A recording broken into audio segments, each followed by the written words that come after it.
Why does your scanner show the P0120 engine code? What does it mean? P0120 is a diagnostic trouble code for throttle or pedal position sensor or switch A circuit. P0120 engine code indicates that the ECM has detected that the TPS sensor or circuit A output voltage is not within the sensor's expected range. Under this circumstance, stop driving and repair your vehicle immediately.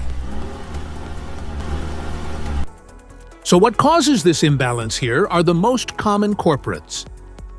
This error could be caused by these possible faults in your car.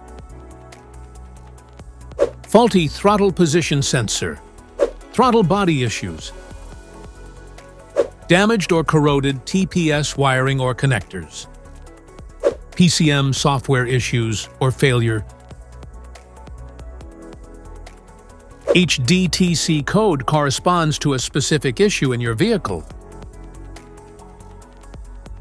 This error occurs in OBD2 equipped vehicles, especially those manufactured since 1996. It is commonly found in Toyota and Hyundai models. If you want to fix this error code, let us know in the comments section. We will definitely make the video on your demand. If you like this video, don't forget to subscribe to our channel. Thanks for watching.